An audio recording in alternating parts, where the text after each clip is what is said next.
కానీ నేను రాజకీయ టీవీలో డిబేట్లో ఉన్నా, నా ఇష్టం, నేను పాకిస్తాన్ ముద్దాడతా. అరే బాయ్, ఇప్పుడు కూడా ముద్దాడిపో. నీకు దమ్ముంటే బార్డర్ పోయి అన్ని ఎవడో దేశ ప్రధాని కదా పాకిస్తాన్ అని ముద్దాడిపో, కౌలిచ్చుకోపో. అంతగా నీకు ప్రేమ ఉంటే నువ్వు పిచ్చి పిచ్చి వేషాలు చేస్తే దయాకర్ రాబోయే కాలంలో ప్రజలు కొట్టరు. నిన్ను ఎవడు కొట్టానో కానీ తీసుకో బొక్కలు నూగుతారు రేపు రాబోయే కాలంలో. చూడు, నీకు అది కూడా వస్తుంది. పార్లమెంట్లో బిల్లు పెడతారు రేపు రాబోయే కాలంలో. దేశానికి దేశద్రోహులుగా మాట్లాడే వ్యక్తుల్ని జైల్లో నూగుతారు. ఎగ్జాంపుల్ అక్కడ ఎమ్మెల్యే. నువ్వెంత ఆఫ్రాల్ దయాకర్, నువ్వు ఒక రాజకీయ నాయకుని వదల మాట్లాడు. ఒక కాంగ్రెస్ పార్టీలో ఉన్నా అనుకొని మాట్లాడు. దేశానికి స్వాతంత్రం తెచ్చిన రాజకీయ పార్టీ కాంగ్రెస్ పార్టీలో ఉండి పాకిస్తాన్ ముద్దాడుతా అంటావు, పాకిస్తాన్ ప్రేమిస్తే ఏమవుతా అంటావు, బీజేపీ కూడా అది ఏది మాట్లాడుతా అంటావు, రాముడు అంటావు, సీత అంటావు.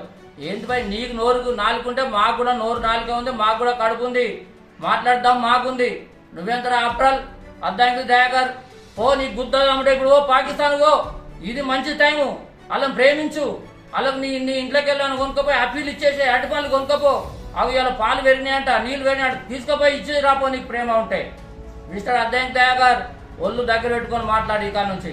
ఎవడైనా, ఏ రాజకీయ నాయకుడైనా, ఏ రాజకీయ పార్టీ అయినా దేశం గురించి, దేశంలో ఉన్న ప్రజల మనోభావాలు దెబ్బతీస్తే రేపు రాబోయే కాలంలో ఊరుకుంటే సమస్య లేదు.